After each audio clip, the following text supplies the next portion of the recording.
बिस्मिल्लाहिर्रहमानिर्रहीम। अस्सलाम वालेकुम जी। मेरा नाम ज़ीशान नूर है। 24 जून बुध के दिन का इख्तिताम 9 मुहर्रम का आगाज़ होने वाला है। लेकिन गुज़श्ता रोज़ अडयाला के बाहर अलीमा खान साहिबा के एक बयान ने कुछ शक व शुबहात पैदा कर दी है, जिसके बाद बहुत सारी क्यासराइयाँ शुरू हो गई। कुछ लोगों ने अलीमा खान साहिबा के इस कंडक्ट के ऊपर शक का इजहार किया। पाकिस्तान तहरीक इंसाफ के ओवरसीज़ जो वर्कर्स हैं उन्होंने लिखना शुरू कर दिया। बिल आखिर आज एक दफा फिर इसके ऊपर अलीमा खान साहबा ने वजाहत पेश की, लेकिन उनकी वजाहत के अंदर दोबारा से पहले से भी ज्यादा सवालात खड़े हो गए। क्या वजाहत पेश की है उन्होंने और क्या सवालात उठाए जा रहे हैं, एक तो जरा ये आपके सामने रखेंगे।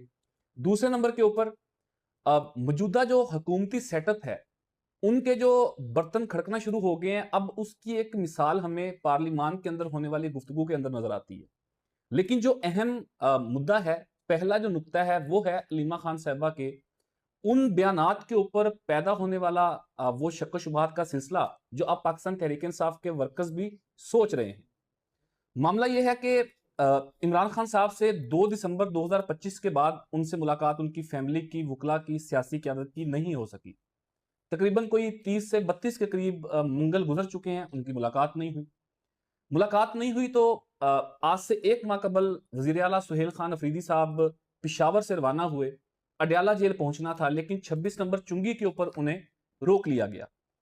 वहां पर धरना जारी हो गया। जब धरना रात के तकरीबन कुछ 10 बजे के करीब पहुंचा, तो बैरिस्टर गोहर अली खान एक ऑफर लेके वहां पर पहुंचे और उन्होंने आके ऑफर दी कि मोहसिन नकवी साहब ने मुझे फोन किया और ये कहा कि आप ऐसा करें कि एक एप्लीकेशन जो है इमरान खान साहब की बहन नौरीन नियाजी साहबा जेल सुपरिटेंडेंट को दें और इनकी मुलाकात हो जाएगी। जिसके ऊपर अलीमा खान साहबा पहले तो मानी नहीं। उनसे जब ये सवाल किया गया, 2-3 सीनियर सहाफियों ने इसके ऊपर रिपोर्ट किया। जब उनसे पूछा गया तो उन्होंने कहा जी नहीं, ऐसी कोई बात ही नहीं है, हमें कोई ऑफर नहीं हुई, ये ऐसे ही खबरें फैलाई जा रही हैं। बिल आखिर गुज़श्ता रोज अडयाला के बाहर उन्होंने इस बात की तस्दीक की और कहा कि बिल्कुल ये ऑफर आई थी, लेकिन हमने ये फैसला किया कि इस तरीके से हम नहीं मिलेंगे। जिसके बाद तनकीद होना शुरू होगी कि आपका पहला मकसद तो इमरान खान साहब से मिल के, उनसे, उनको देख के, उनसे बात करके उनकी सेहत के बारे में मालूम करना है। सियासी बयान अगर नहीं दिया जाएगा तो कोई तूफान बर्पा नहीं हो जाएगा। यह मामला भी कल से चल ही रहा था कि आज एटीसी कोर्ट रावलपिंडी के बाहर अलीमा खान साहबा ने मीडिया टॉक की, जिसमें फिर उन्होंने एक दफा इसी बात का जिक्र किया। वो क्या कहती हैं, पहले जरा सुन लें।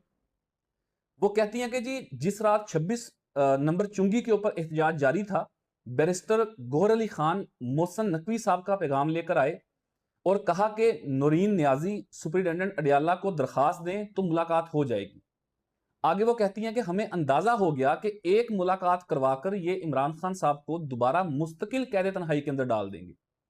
साथ उन्होंने फिर वजाहत भी पेश की कि हमने इसलिए ये ऑफर कबूल नहीं की कि जब इस्लामाबाद हाई कोर्ट का एक ऑर्डर मौजूद है कि आप मंगल और जुमेरात 2 दिनों में आप लिस्ट के मुताबिक 18 लोगों की मुलाकात करवाएंगे, तो फिर हम एक एक फैमिली का मेंबर जाकर मुलाकात क्यों करें। इसके बाद उन्होंने ये भी कहा कि हमने कुछ वकला से डिस्कस किया, कुछ सीनियर लॉयर से डिस्कस किया, उन्होंने भी यही कहा कि आपको इस तरीके से मुलाकात करने की जरूरत नहीं है। उन्होंने कहा जी, इस वजह से हमने इसके ऊपर हमारा यह फैसला हुआ कि हम इस तरीके से मशरूत मुलाकात नहीं करेंगे। अब उनकी इस गुफ्तगू के बाद भी कुछ 3-4 बुनियादी सवालात हैं जो कम से कम मेरे जहन के अंदर जरूर आते हैं। उसमें एक तो यह है कि इस्लामाबाद हाई कोर्ट का जो ऑर्डर था, उसके ऊपर कभी भी मनोअन अमल दरामद नहीं हुआ। कभी भी उस तरीके से मुलाकात फैमिली की, वकला की, सियासी क्यादत की नहीं हुई जो इस्लामाबाद हाई कोर्ट का ऑर्डर था। इसके बाद सवाल जहन में यह आता है कि अभी जो आखिरी मुलाकात हुई थी 2 दिसंबर 2025 को, वो सिर्फ डॉक्टर उज़मा खान साहिबा की 25 मिनट की मुलाकात हुई थी। उस वक्त भी तो इस्लामाबाद हाई कोर्ट के ऑर्डर के मुताबिक मुलाकात नहीं हुई थी। उस वक्त ये सवाल जहन में क्यों नहीं आया। इसके अलावा मुतअद्दिद मौकों के ऊपर जुमेरात या मंगल के अलावा भी जेल का दरवाजा खुला। उस वक्त यह सवाल क्यों नहीं उठा कि जी इस्लामाबाद हाई कोर्ट के हुक्म के मुताबिक ही अमल दरामद होना चाहिए। दूसरा सवाल यह जहन में आता है कि वो कौन से ऐसे सीनियर जय्यद किस्म के वकला हैं कि जिन्होंने बजाय ये मशवरा देने के कि आप जाएं इसी शर्त के तहत, इमरान खान साहब से मुलाकात करें और ये फैसला आप उनके ऊपर छोड़ दें, सारी रुदात बाहर की उनको बताएं और उनके ऊपर फैसला छोड़ दें वो क्या फैसला करते हैं। बजाय इसके वो कौन से सीनियर लायर थे कि जिन्होंने पेशन गोई कर दी कि आपको एक मुलाकात के बाद मुस्तकिल कैद तन्हाई के अंदर इमरान खान साहब को डाल दिया जाएगा तो आप ना मिले उनके साथ। तो फिर ये पिछले जो 8-9 माह से मुलाकात नहीं हुई, ये मुस्तकिल कैद तन्हाई नहीं है तो और क्या है? तो ये बुनियादी तौर के ऊपर ये गुत्थी सुलझने के अंदर नहीं आ रही।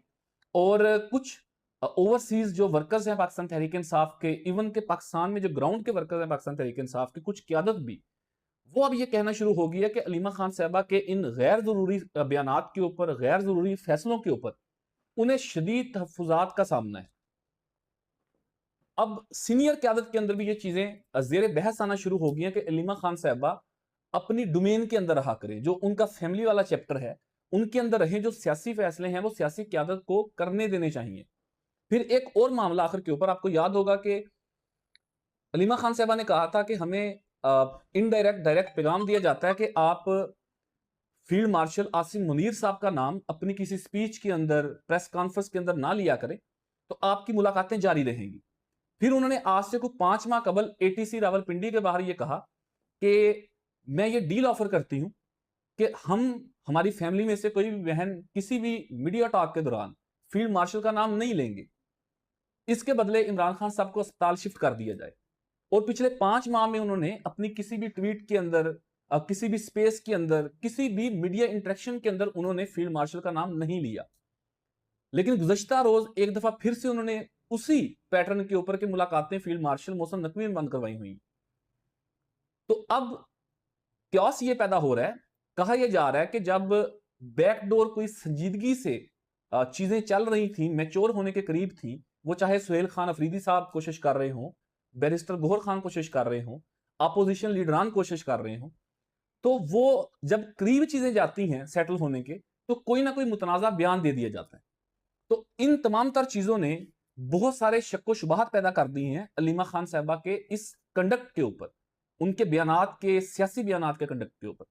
एक बात। दूसरी बात यह है कि अब क्लियर होगा बहुत जल्द, और इतलात ये भी हैं कि जल्द, शायद अगले कोई 1 हफ्ते या 10 दिन के अंदर, वज़ीर आला खैबर पख्तूनख्वा सुहेल खान अफरीदी साहब की मुलाकात इमरान खान साहब से मुतवक्के है।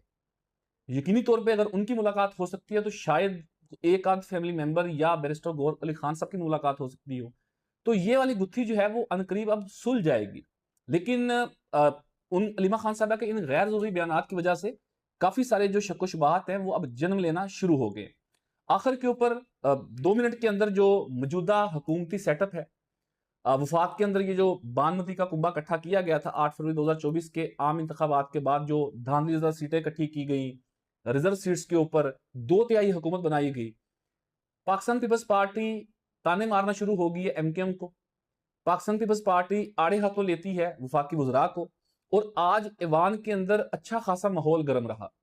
2-3 उनकी निशानियां यही हैं कि आज ख्वाजा आसिफ साहब के ऊपर उन्होंने कोई कश्मीर के रिलेटेड एक कोई ऐसा बयान दिया जो कंट्रोवर्शियल हो गया, और उसके ऊपर बिलावल भुट्टो साहब ने अपने उसी अंदाज के अंदर उन्होंने कहा कि ये वफाकी कबीना के अंदर कैसे बैठ सकते हैं, इन्होंने अभी तक उसके ऊपर अपॉलोजाई नहीं की, ये क्यों माजरत किए बगैर ये क्यों कंटिन्यू कर रहे हैं। तो उन्होंने बड़ा आड़े हाथों लिया वफाकी वज़रा को। साथ ही एमकेएम को उन्होंने कहा कि अगर वफाकी हुकूमत आपके मुतालबात पूरे नहीं कर रही तो आप निकलें हुकूमत से बाहर, छोड़ के चले जाएं। इसके साथ ही साथ पंजाब असम्बली की बात हो तो पंजाब असम्बली में वज़ीर ख़ज़ाना साहब जो हैं, उन्होंने आज फ्लोर ऑफ द हाउस खड़े होकर तकरीर की। उसमें उन्होंने कहा कि जी जनाब स्पीकर, ये जो पाकिस्तान तहरीक इंसाफ के एमपीएज हैं, ये ऑफ द रिकॉर्ड हमसे बात करते हैं तो हमें कहते हैं कि आपने पिछले 4 साल में हमें जितना रगड़ा लगाया, जब हमारा नंबर आएगा तो हम भी आपको इससे डबल रगड़ा लगाएंगे, आपको जेलों में भी डालेंगे, आपके ऊपर एफआईआर्स भी देंगे। तो उन्होंने साथ ये कहा कि जनाब स्पीकर, हमने तो इनके साथ कुछ नहीं किया, हम भी जानते हैं, ये भी जानते हैं कि हमने इनके ऊपर एफआईआर्स नहीं दी। पिछले तो 3-4 साल के अंदर जो होता रहा उसमें हमारा कोई अमल दखल नहीं है, जो करते हैं उन्होंने किया। तो कुछ ऐसा हो रहा है वफाकी दारुल हुकूमत के अंदर, हुकूमती हलकों के अंदर, पावर कॉरिडोर्स के अंदर, कुछ ना कुछ ऐसा हो रहा है कि ये जो एक स्मूथ निज़ाम चल रहा था खुसूसन वफाकी हुकूमत के अंदर, इसमें कोई ना कोई बड़ी तब्दीली अनकरीब होगी। कितनी जल्दी होती है, चंद दिनों में, चंद हफ्तों में, या 2-4 महीनों के अंदर, ये एक बहस हो सकती है। अलबत्ता इस हुकूमत का उसी तरीके से स्मूथ चलना अब मजीद दिखाई नहीं दे रहा, क्योंकि फ्लोर ऑफ द हाउस आपस के अंदर इनकी गर्मा गर्मी बयानात, ये सारी चीजें इस बात को इंडिकेट करती हैं कि हालात आने वाले दिनों के अंदर वफाकी हुकूमत के लिए, खुसूसन मुस्लिम लीग नवाज के लिए कुछ ज्यादा अच्छे नहीं हैं। ये दो तीन डेवलपमेंट थी जो आपके सामने रखनी थी। कीमती फीडबैक से जरूर आगा कीजिएगा। अपने मेजबान जीशान को इजाजत दीजिए। पाकिस्तान जिंदाबाद।